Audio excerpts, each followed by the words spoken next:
ৰাজগৰ কথা আছিলে তাৰ জন্মকুণ্ডলী তাৰ ককা মোৰ মোৰ মোৰ মানে দেউতা পিতাই নিজৰ তাৰ জন্মকুণ্ডলী নিজে বনাইছিলে তাত কৈছে তাৰ ৰাজযোগ আছে এদিন তোৰ উজ্বলাব দেশৰ নাম উজ্বলাব মোক কৈ দিছিলে।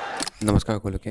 আপোনালোকে ভিডিঅ'ত দেখিব পাইছে যে হিমন্ত বিশ্ব শৰ্মা দেৱৰ মাকে কৈছে যে তেওঁৰ জন্মগোষ্ঠীত থকা মানে তেওঁৰ পুত্ৰৰ জন্মগোষ্ঠীত থকা ৰাজযোগিতাৰ বিষয়ে তেওঁ আগতে গম পায় আৰু তেওঁ জানে যে তেওঁৰ পুত্ৰ এদিন বহুতো বেছি বিখ্যাত আৰু জনপ্ৰিয় ব্যক্তি হ'ব আৰু যাতে ৰাজনীতিত এজন ভাল সুনাম থকা ব্যক্তি তেওঁ বনিব পাৰিব তাৰ বিষয়ে তেওঁ আগতে গম পায় বুলি তেওঁ কৈছে। তো হিমন্ত বিশ্ব শৰ্মা দেৱৰ জন্মগোষ্ঠীত কোনকেইটা ৰাজযোগ আছে আজি মই সেই ভিডিঅ'টোত তাৰ বিষয়ে আলোচনা কৰিম আৰু মই এই ভিডিঅ'টোত আপোনালোকক ইমানেই ডিটেইলছত আলোচনা কৰিম যে এনেধৰণৰ ভিডিঅ' আপুনি হিমন্ত বিশ্ব শৰ্মাৰ ওপৰত ক'তো নাপায়। ইমানে বিতংকিতভাৱে মই আপোনাৰ তেওঁ জন্মগোষ্ঠীত থকা এটা ৰাজযোগৰ বিষয়ে আলোচনা কৰিম যোনকেইটা ৰাজযোগৰ কথা বহুতো জ্যোতিষী আমাৰ অসমত তেওঁলোকে সেই ৰাজযোগিতাৰ বিষয়ে আজিলৈকে আলোচনাও কৰা নাই আৰু ইমানেই ডিটেইলত মই তেওঁ সকলোবিলাক লগ্নৰ পৰা তেওঁৰ শোণিত কোনকেইটা ৰাজযোগে তেওঁক বহুত বেছি ভাল ফল দিছে আৰু কোনকেইটা প্ৰতাপশালী ৰাজযোগ তেওঁৰ জন্মগোষ্ঠীত আছে তাৰ বিষয়ে মই আপোনালোকৰ আগত বিতংকিতভাৱে আলোচনা কৰিম। হিমন্ত বিশ্ব শৰ্মাৰ যোনটো বাৰ্থ ডিটেইলছ আছে সেই বাৰ্থ ডিটেইলছটোৰ মতে তেওঁ জন্মগোষ্ঠীৰ লগ্ন হৈছে আপোনাৰ কেপ্ৰিকন যোগ আমি মকৰ লগ্ন বুলি কওঁ আৰু তেওঁৰ লগ্নাধিপতি শনি আহি তৃতীয় স্থানত বহি আছে। তৃতীয় স্থানত তেওঁৰ লগ্নাধিপতি শনি বহাৰ লগতে তেওঁৰ য়োগকাৰক যোনটো গ্ৰহ শুক্ৰ তেওঁৰ লগতে লগ্নাধিপতি শনিৰ লগতে তৃতীয় স্থানত বহিছে যাৰ কাৰণে শনি আৰু ৰাহু তেওঁৰ জন্মগোষ্ঠীৰ তৃতীয় স্থানত থকাৰ বাবে তেওঁ অতি সাহসী আৰু অতি পৰাক্ৰমী ব্যক্তি হোৱা দেখা যায়। তাৰ পাছতে তেওঁ জন্মগোষ্ঠীখনত শনিতে আমি লগ্নত দেখিবলৈ পাইছোঁ যে তেওঁ লগ্নতে বুধাদিত্য আছে, বুধাদিত্য ৰাজযোগ আছে। বুধাদিত্য ৰাজযোগ বুলি কেলৈ কৈছোঁ মই কাৰণ বুধ আৰু ৰবি একেলগতে থাকিলে তাক এটা বুধাদিত্য যুগ বুলি কয় আৰু বুধাদিত্য যুগ বহুতৰ শনিতে পোৱা যায় কিন্তু তাৰ ফল তেতিয়া বেছি ষ্ট্ৰং হয় যেতিয়া ই এটা ৰাজযোগলৈ পৰিৱৰ্তন হয়। ৰাজযোগলৈ পৰিৱৰ্তন হোৱা কাৰণটো হৈছে লগ্নৰ ওচৰতো অশেষ বল আছে মানে যোনটো ৰাশিত বুধ আৰু ৰবি বহি আছে সেই ৰাশিটো হৈছে লগ্ন আৰু লগ্নত বহাৰ বাবে সি অতি বলৱান হৈ পৰিছে আৰু লগতে ৰবি দৃগ্বল ৰবিয়ে যেতিয়া লগ্নত বহে তেতিয়া সি দৃগ্বল পায়। দৃগ্বল মানে তাৰ যোনটো ডাইৰেকশ্যনেল ষ্ট্ৰেংথ বুলি কওঁ আমি ৰবিয়ে লগ্নত বহিলে দৃগ্বল পায় তেনেকৈ মংগল দশমত বহিলে দৃগ্বল পায়। সেই তেনেদৰে মংগল দশমত আছে আৰু ৰবিও লগ্নত আছে সেইকাৰণে ই এটা দৃগ্বল থকাৰ কাৰণে ই বহুত বেছি প্ৰবল শক্তিশালী দেখা গৈছে। লগতে বুধ আৰু ৰবি লগ্নত বহাৰ পাছত তেওঁ জন্মগোষ্ঠীত বুধ হৈছে আপোনাৰ ষষ্ঠ অধিপতি আৰু ৰবি হৈছে আপোনাৰ অষ্টম অধিপতি। এই দুটা স্থানেই পাপস্থান হয়, পাপগ্ৰহ স্থান হয় কিন্তু এই দুটাৰ যদি অধিপতি একেলগতে যদি কোনোবা এটা ঘৰত যদি বহি যায় তেতিয়াহ'লে সেই ব্যক্তিজনে ৰাজযোগৰ পৰিৱৰ্তন হয়। তাক কয় বিপৰীত ৰাজযোগ বুলি কয়। এইটোক এটা বিপৰীত ৰাজযোগ বুলি কয় আৰু বিপৰীত ৰাজযোগ হ'লে আপোনাৰ কি হয় যেতিয়া ব্যক্তি এজন মানে তেওঁৰ ওপৰত বহুত বেছি প্ৰেছাৰ পৰে মানে তাৰ প্ৰতিফলবিলাক বিপৰীত ধৰণৰ থাকে মানে খুব বেছি বদনাম হোৱাৰ পিছত তেওঁৰ মানে সিমানে ওপৰলৈ গৈ থাকে। যিমানে সেই ব্যক্তিজনৰ বদনাম হৈ যাব বা তেওঁৰ ওপৰত যিমানে প্ৰেছাৰ পৰিব সেই ব্যক্তিজন সিমানে বিখ্যাত হ'বলৈ আৰম্ভ হৈ যায়।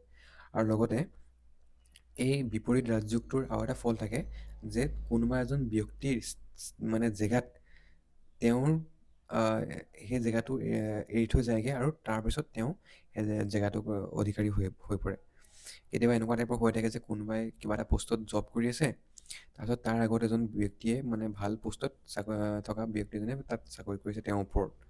তো তেওঁ সেই ব্যক্তিজনৰ যেতিয়া মৃত্যু হৈ যাব তেতিয়া সেই ব্যক্তিজনৰ বা সেই ব্যক্তিজন যদি ট্ৰান্সফাৰ হৈ যায় তেতিয়া ঘপককেনে সেই ব্যক্তিজনে তেওঁ ছিটটো পাই যায় আৰু যেতিয়া সেই ব্যক্তিজনে তেওঁ ছিটটো পাই যায় এইটোক এটা বিপৰীত ৰাজযোগত ধৰা হয় আৰু তেওঁ শনিখনত বিপৰীত ৰাজযোগটো বহুত বেছি ষ্ট্ৰং দেখা গৈছে কাৰণ লগ্নত বহাৰ বাবে বুধ আৰু ৰবি দুটাৰ ওচৰতে দৃগ্বল আছে।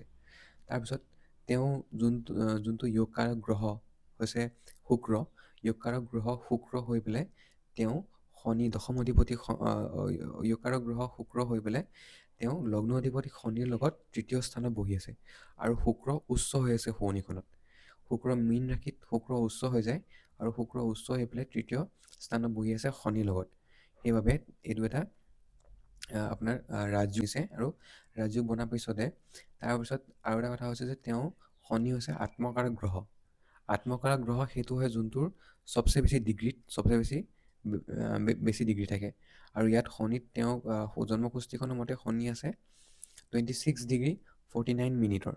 26 ডিগ্ৰী হোৱাৰ বাবে শনি এটা আত্মকাৰক গ্ৰহ হয় আৰু শনি আত্মকাৰক গ্ৰহ হৈ পেলাই যেতিয়া শুক্ৰ আপোনাৰ য়োগকাৰক গ্ৰহৰ লগত যেতিয়া বহিছে তেতিয়া এটা প্ৰবল ৰাজযোগ বনাইছে আৰু প্ৰবল ৰাজযোগ বনোৱাৰ কাৰণে তেওঁ লগ্ন অধিপতি যেতিয়া ইমান বেছি শক্তিশালী আৰু সবল হৈ য়োগকাৰক গ্ৰহৰ লগত বহিছে সেইকাৰণে তেওঁ বহুত বেছি বিখ্যাত আৰু জনপ্ৰিয় ব্যক্তি হ'ব পাৰিছে। তাৰপিছত তেওঁ যোনটো নেম ফ্ৰেমৰ আলোচনা কৰিলে তেওঁ যোনটো পাব্লিক ইমেজ সেইটো হৈছে আপোনাৰ সপ্তম স্থান আৰু সপ্তম স্থানত মুন থকাৰ কাৰণে তেওঁক ব্যক্তিসকলে বহুত বেছি মৰমীয়ালভাৱে আৰু বহুত বেছি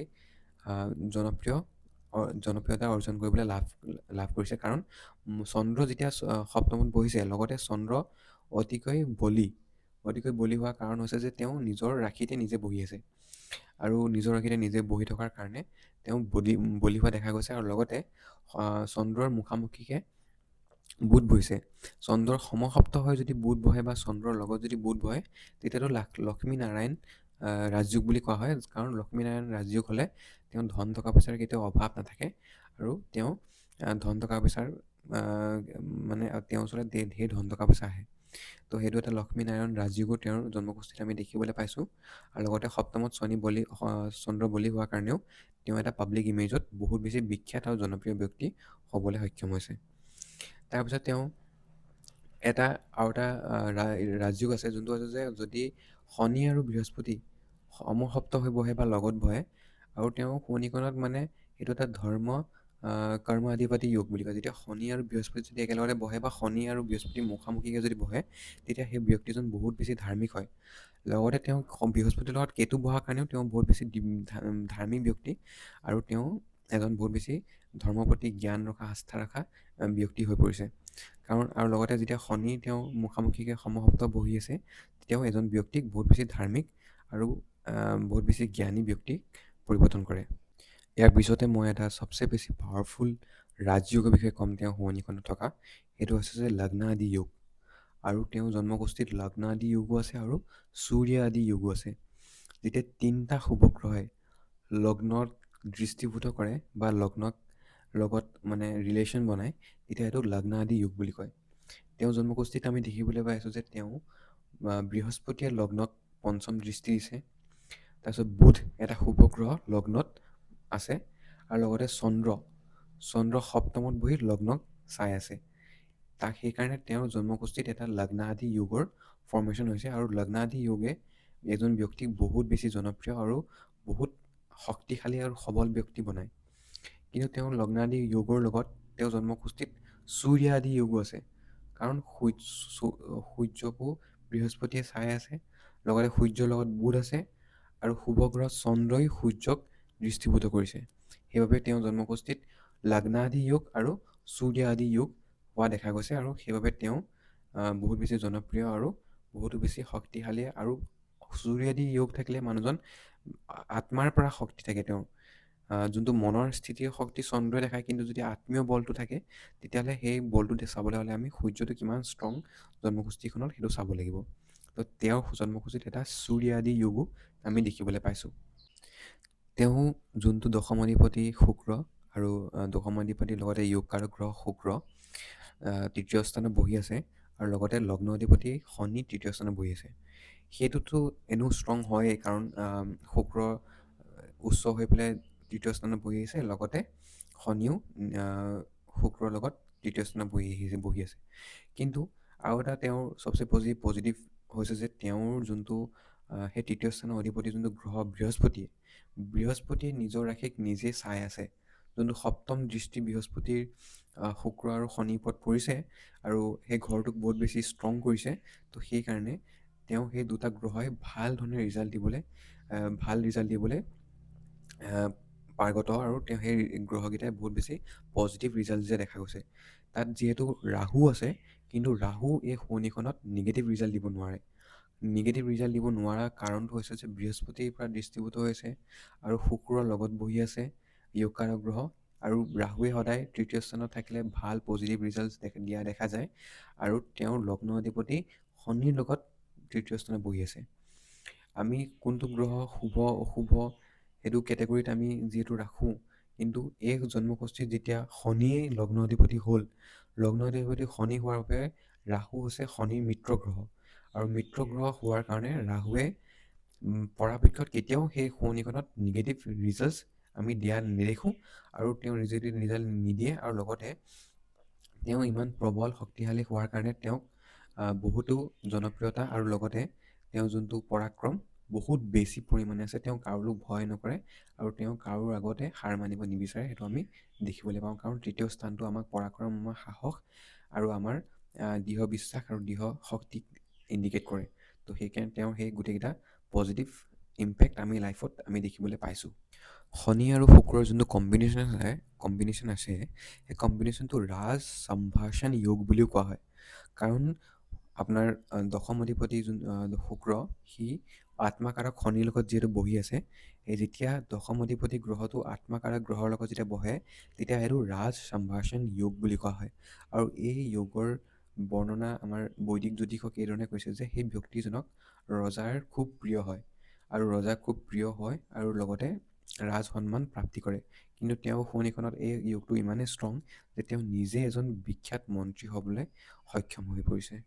মই ভাবোঁ যে মই যি ধৰণে হিমন্ত বিশ্ব শৰ্মাৰ জন্মকুষ্ঠিত থকা ৰাজযোগ্যতাৰ বিষয়ে আলোচনা কৰিছোঁ, তেনেধৰণে চাগে ইউটিউবত আমাৰ ইয়াৰ অসমৰ কোনো জ্যোতিষীয়ে এই ধৰণে আলোচনা কৰিব পৰা নাই, কাৰণ ইয়াৰ কাৰণে বহুত বেছি নলেজ আৰু দৰকাৰ হয়। আৰু মই সৰুৰ পৰাই, মোৰ যিহেতু ককা দেউতাৰ জ্যোতিষত আছিলে, তেওঁলোকে জ্যোতিষ কৰি আহিছে, মোৰ সৰুৰ পৰাই ইয়াৰ ওপৰত বহুত বেছি ইণ্টাৰেষ্ট আছিলে। আজি মোৰ 6 বছৰ 7 বছৰ হ'ল জ্যোতিষৰ লগত জড়িত থকা, আৰু মই জ্যোতিষ কৰিব পৰা নাছিলোঁ কাৰণ মই বাহিৰত পঢ়ি আছিলোঁ, আৰু পঢ়ি অহাৰ পাছত মই এতিয়া যিহেতু ঘৰত আছোঁহি, আৰু তেতিয়া মই জ্যোতিষ কৰিছোঁ, লগতে মোৰ নিজৰ কামখিনিও মই প্ৰফেশ্যনটো মই কৰি গৈ আছোঁ।